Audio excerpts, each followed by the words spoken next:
তারপর আছে তামিদা বিকুম, আন্দোলিত না হওয়া। বলা হচ্ছে যদি পৃথিবীতে পাহাড় পর্বত না থাকতো, আপনারা চলাফেরা করলে, আপনারা নড়াচড়া করলে, পৃথিবীও আপনাদের সাথে নড়াচড়া করত। আর আমরা জানি যে আমরা যখন পৃথিবীতে নড়াচড়া করি, পৃথিবী কিন্তু নড়াচড়া করে না।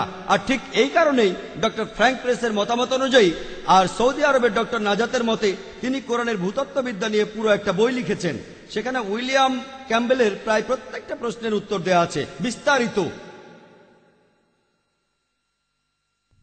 আর ডক্টর উইলিয়াম ক্যাম্বেল তার বইয়ে লিখেছেন, যদি পাহাড় পর্বত পৃথিবীর নড়াচড়া ঠেকায়, তাহলে পার্বত্য এলাকায় এত বেশি ভূমিকম্প হয় কেন? আমি বলছি, কোরআনে এমন কথা কোথাও বলা নেই যে পাহাড় ভূমিকম্প ঠেকায়। ভূমিকম্প হলো জিলজাল। আর আপনারা যদি অক্সফোর্ড ডিকশনারি দেখেন, ভূমিকম্প হয় পৃথিবীর ভূত্বকের বিভিন্ন আন্দোলন আর নড়াচড়ার জন্য, অথবা বিভিন্ন সিসমিক ওয়েভের কারণে, অথবা পাথরের ফাটলের জন্য, অথবা অগ্নুৎপাতের জন্য। কোরআনে জালজালার কথা বলা হয়েছে সূরা জিলজালের 30 পারায়, কিন্তু এখানে বলা হচ্ছে তামিদা বিকুম, যাতে পৃথিবীর সাথে তোমরাও আন্দোলিত না হও।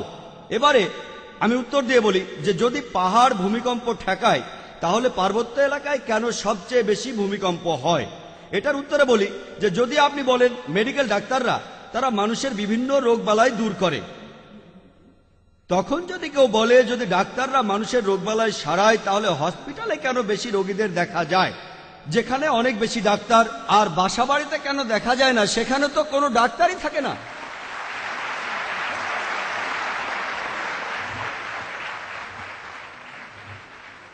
এবারে সমুদ্র তত্ত্ব নিয়ে বলি। পবিত্র কোরআনে আছে সূরা ফুরকানের 53 নম্বর আয়াতে যে আল্লাহ সুবহানাহু ওয়া তাআলা দুই দরিয়াকে প্রবাহিত করিয়াছেন, একটি মিষ্ট সুপেয়, অপরটি লোনা খর। উভয়ের মধ্যে রাখিয়ে দিয়েছেন এক অন্তরায়, উভয়ের মধ্যে রাখিয়ে দিয়েছেন এক অনতিক্রম্য ব্যবধান। পবিত্র কোরআনে সূরা রহমানের 1920 নম্বর আয়াতে বলা হয়েছে, তিনি প্রবাহিত করিয়াছেন দুই দরিয়া, যাহারা পরস্পর মিলিত হয়, কিন্তু উহাদের মধ্যে রহিয়াছে এক অন্তরাল, যাহা উহারা অতিক্রম করতে পারে না, ইহা এক অনতিক্রম্য ব্যবধান। আগেকার দিনের লোকেরা ভাবত, কোরআন এখানে কি বলছে, আমরা মিষ্টি আর লোনা পানি সম্পর্কে জানি, কিন্তু এদের মধ্যে অন্তরায় আছে, একে অন্যের সাথে মেশে না। আজকের দিনে বিজ্ঞান উন্নত হওয়ার পর আমরা জানতে পেরেছি যে যখনই এক ধরনের পানি আরেক ধরনের পানির সাথে মেশে, তাহলে যে পানিটা এসেছে সেটার ঘনত্ব বদলে গিয়ে অন্য পানির মতো হয়ে যায়। নদী আর সমুদ্রের পানিতে এমন একটা জায়গা আছে যেটাকে কোরআনে বলা হয় বারজাক, অদৃশ্য অন্তরায়। আর অনেক বিজ্ঞানী কথা মেনে নিয়েছেন। এমনকি আমেরিকাতেও সেই বিজ্ঞানীর নাম ডক্টর হে, একজন সমুদ্রবিদ। আর ডক্টর উইলিয়াম ক্যাম্বেল তার বইতে লিখেছেন, এটা সবাই আগে থেকেই জানতো। সেই সময়ের জেলেরা দুই ধরনের পানির কথা জানতো, মিষ্টি আর লোনা পানি। আর নবী মুহাম্মদ সাল্লাল্লাহু আলাইহি ওয়াসাল্লাম একবার সিরিয়া গিয়েছিলেন, তখন তিনি হয়তো সমুদ্র দেখেছিলেন, অথবা জেলেদের সাথে তিনি কথা বলেছিলেন। মিষ্টি আর লোনা পানির কথা সবাই জানতো, মেনে নিলাম, কিন্তু মানুষ জানতো না যে এদের মধ্যে একটা অদৃশ্য অন্তরায় আছে। এই সেদিন জেনেছে। এখানে আপনারা যেটা দেখবেন সেটা হলো বারজাক, মিষ্টি পানিও না, লোনা পানিও না। প্রজনন তত্ত্বের কথা ডক্টর উইলিয়াম ক্যাম্বেল তার লেকচারের অর্ধেক সময় ধরে বলেছেন। এখানে তার প্রত্যেকটা পয়েন্ট ধরে যুক্তি খণ্ডনের মতো সময় আমার হাতে নেই। আমি অল্প কথায় উদ্ধৃতি দেব, আশা করি সেটা যথেষ্ট হবে ইনশাআল্লাহ। আর বিস্তারিত জানতে চাইলে আমার ভিডিও ক্যাসেট দেখতে পারেন, কোরআন ও আধুনিক বিজ্ঞান। অন্য ক্যাসেটও দেখতে পারেন, কোরআন ও চিকিৎসা বিজ্ঞান। একদল প্রজনন তত্ত্ব নিয়ে কোরআনের বিভিন্ন তথ্য আর হাদিসে কিছু তথ্য জোগাড় করে নিয়ে গিয়েছিল প্রফেসর কিথ মুরের কাছে। তিনি তখন কানাডার ইউনিভার্সিটি অব টরন্টোতে অ্যানাটমি বিভাগের চেয়ারম্যান এবং হেড অব দ্য ডিপার্টমেন্ট। কোরআনের বেশ কিছু অনুবাদ শোনার পর তার মতামত জানতে চাওয়া হলো। তিনি বলেছিলেন, কোরআন আর হাদিসের বেশিরভাগ কথাই আধুনিক প্রজনন তত্ত্বের সাথে সামঞ্জস্যপূর্ণ, তবে কিছু আয়াত আছে যেগুলোকে আমি সঠিক বলতে পারি না, আবার সেগুলোকে ভুলও বলতে পারি না, কারণ আমি এ সম্পর্কে তেমন কিছুই জানি না। আর এমন দুটো আয়াত হলো কোরআনের প্রথম নাজিল হওয়া দুটো আয়াত, সূরা ইকরা বা সূরা আলাকের প্রথম এবং দ্বিতীয় আয়াতে উল্লেখ আছে যে ইকরা বিসমি রাব্বিকাল্লাযী খালাক, খালাকাল ইনসানা মিন আলাক।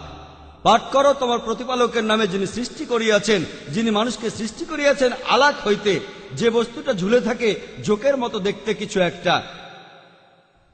ডক্টর উইলিয়াম ক্যাম্বেল তার লেকচারে বলেছেন, কোন শব্দের অর্থ বুঝতে গেলে আমাদেরকে জানতে হবে সেই সময়ে শব্দটা কি অর্থ প্রকাশ করত।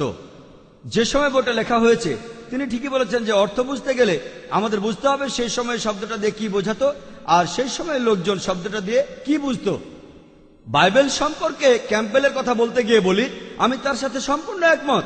কারণ বাইবেল লেখা হয়েছে শুধু ইসরায়েলের মানুষদের জন্য, সেই সময়ের জন্য। গসপেল অফ ম্যাথিউ এর 10 নম্বর অধ্যায়ের 5 ও 6 অনুচ্ছেদে আছে, তোমরা কেউ জেন্টাইলদের পথ অনুসরণ করো না।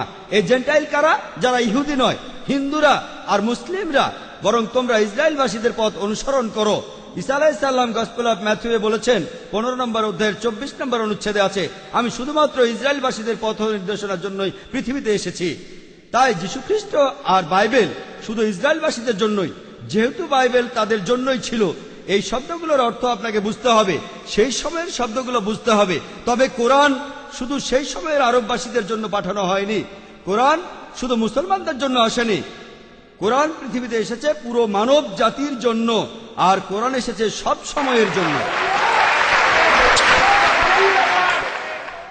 পবিত্র কোরআনে সূরা ইব্রাহিমের 52 নম্বর আয়াতে বলা হয়েছে, সূরা বাকারার 185 নম্বর আয়াতে বলা হয়েছে, আর সূরা জুমার 41 নম্বর আয়াতে বলা হয়েছে যে কোরআন নাজিল হয়েছে পুরো মানব জাতির জন্য, আর মহানবী মুহাম্মদ সাল্লাল্লাহু আলাইহি সাল্লামকে শুধু মুসলিম আর আরবদের জন্য পাঠানো হয়নি। পবিত্র কোরআনে সূরা আম্বিয়ার 107 নম্বর আয়াতে উল্লেখ আছে যে ওয়ামা আরসালনাকা ইল্লা রাহমাতাল লিল আলামিন, আমি তো তোমাকে কেবল বিশ্বজগতের রহমত রূপেই প্রেরণ করিয়াছি।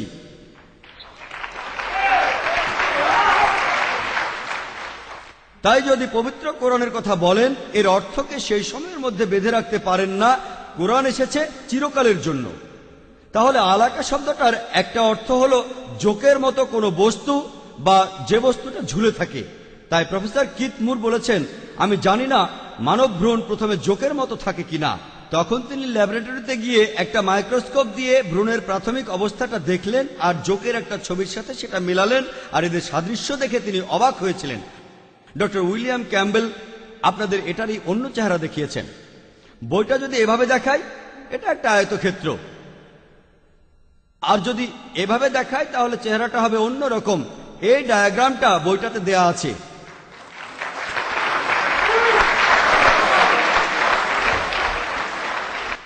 এই ডায়াগ্রামটা আপনারা ডক্টর ক্যাম্বেলের স্লাইডেও দেখেছেন, এগুলো নিয়েও কথা বলবো ইনশাল্লাহ। ডক্টর কিথ মুরকে 80টা প্রশ্ন করা হয়েছিল। তিনি তখন বলেছিলেন, যদি 30 বছর আগে আমাকে এই প্রশ্নগুলো করতেন, এর অর্ধেকের বেশি প্রশ্নের উত্তর আমি দিতে পারতাম না, কারণ প্রজনন বিদ্যা গত 30 বছরে অনেক উন্নত হয়েছে। তিনি কথা বলেছেন 80-র দশকে। এখন আপনারা কি কিথ মুরের লেকচারে বিশ্বাস করবেন? তার ভিডিও ক্যাসেটটা বাইরে কিনতে পাওয়া যাবে। তার video cassette this is the truth Anaul Haque record করা। তাহলে ডক্টর উইলিয়াম ক্যাম্বেলের সাথে তার কথোপকথনকে মেনে নেবেন, নাকি তার বইয়ের কথা মানবেন?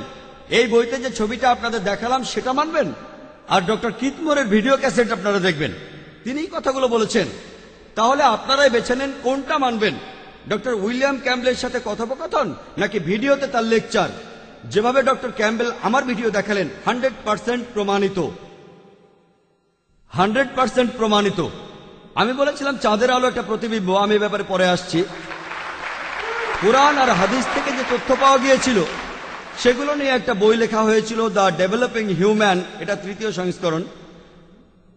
আর সে বছরে এই বইটা কোন লেখকের লেখা সেরা মেডিকেল বই হিসেবে পুরস্কার পেয়েছিল। এই ইসলামিক সংস্করণটা তৈরি করেছেন শেখ আব্দুল মজিদ আল জিন্দানি, আর কিথ মুরও এই বইটাকে অনুমোদন দিয়েছেন। পবিত্র কোরআনের সূরা মুমিনুনের 13 নম্বর আয়াতে উল্লেখ করা আছে, আর সূরা হজের 5 নম্বর আয়াতে উল্লেখ আছে।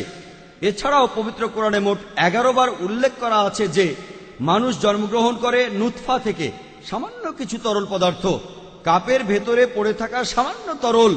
আরবিতে নুতফা অর্থ খুবই সামান্য পরিমাণ। আজকের দিনে আমরা জানি যে শুক্র নিঃসরণের সময় লক্ষ লক্ষ শুক্র নির্গত হয়, আর এর মাত্র একটা দিয়ে ভ্রূণ তৈরি হয়। কোরআন এটাকেই বলছে নুতফা। পবিত্র কোরআনের সূরা সাজদার 8 নম্বর আয়াতে উল্লেখ করা আছে, অতঃপর তিনি তাহার বংশ উৎপন্ন করেন সুলালা থেকে, সবচেয়ে সেরা অংশ থেকে।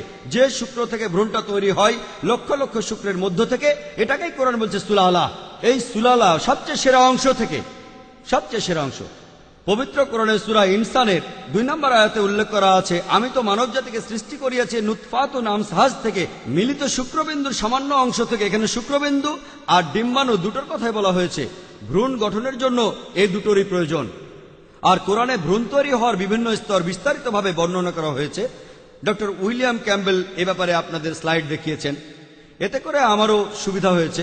পবিত্র কোরআনে সূরা মুমিনুনের 12 থেকে 14 নম্বর আয়াতে উল্লেখ আছে, এর অনুবাদটা হলো, আমি তো মানুষকে সৃষ্টি করিয়েছি নুতফা থেকে, সামান্য কিছু তরল পদার্থ থেকে, তারপর স্থাপন করি কারারিন মাকিনে, এক নিরাপদ আধারে, তারপর তাকে পরিণত করি আলাকে, জোকের মতো একটা বস্তু, যে বস্তুটা ঝুলে থাকে, জোড়া লাগা একটা রক্তপিণ্ড।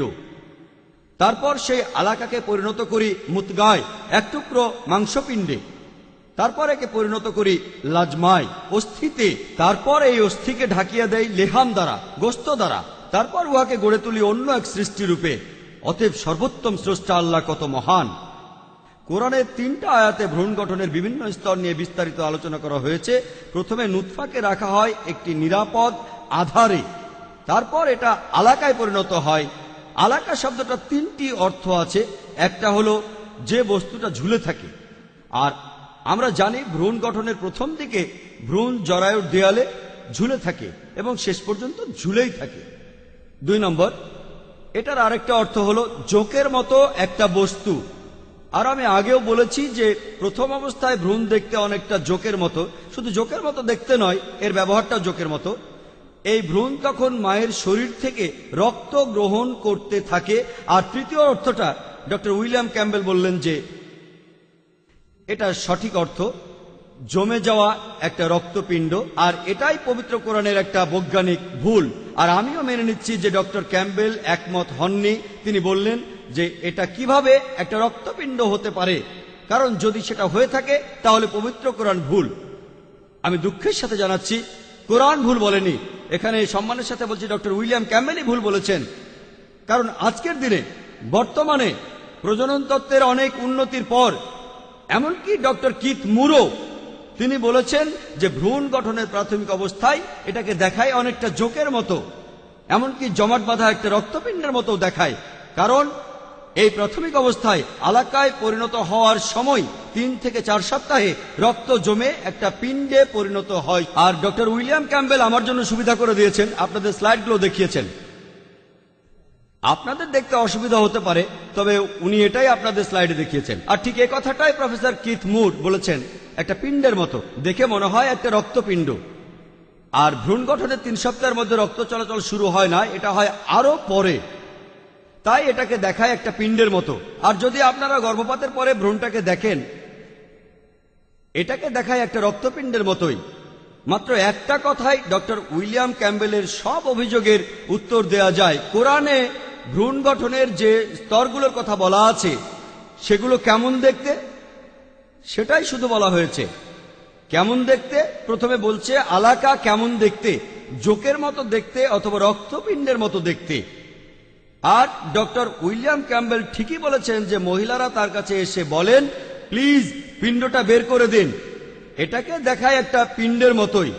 আর এখানে বলা হয়েছে এটা কেমন দেখতে। এটা তৈরি হয়েছে এমন কিছু থেকে যেটা দেখতে পিণ্ডের মতোই, যেটাকে আবার জোকের মতো দেখায়, আর যেটা ঝুলন্ত অবস্থায় থাকে। তারপর কোরআন বলছে, অতঃপর আমি আলাকাকে পরিণত করি মুতগায়, মাংসপিণ্ডে। প্রফেসর কিথ মুর একটা প্লাস্টিকের টুকরো নিয়ে সেটাতে দাঁত দিয়ে কামড় দিয়ে দেখালেন সেটা মুতগার মতো দেখতে। দাঁতের এই কামড়টা দেখতে সোমাইটের মতো। ডক্টর উইলিয়াম ক্যাম্বেল বলেছেন, যখন এই আলাকা পরিণত হয় মুতগায়, তখন এটা ঝুলতে থাকে। এটা থাকে 8.5 মাস ধরে। তাই কোরআন ভুল বলছে। আমি আপনাদের আগেই বলেছি, কোরআন বলছে এটা কেমন দেখতে, এটা দেখতে জোকের মতো, এটা দেখতে একটা রক্তপিণ্ডের মতো, পরে এটাকে দেখা একটা মাংসপিণ্ডের মতো। আর এটা শেষ পর্যন্ত ঝুলেই থাকে। আর এই স্তরগুলো ভাগ করা হয় কেমন দেখতে তার উপর, কাজের উপর নয়। এরপরে কোরআন বলছে, অতঃপর মুতগাকে পরিণত করি লাজমাই, অস্থিপঞ্জরে। অতঃপর অস্থিকে ঢাকিয়া দেই গোস্ত দ্বারা। Doctor William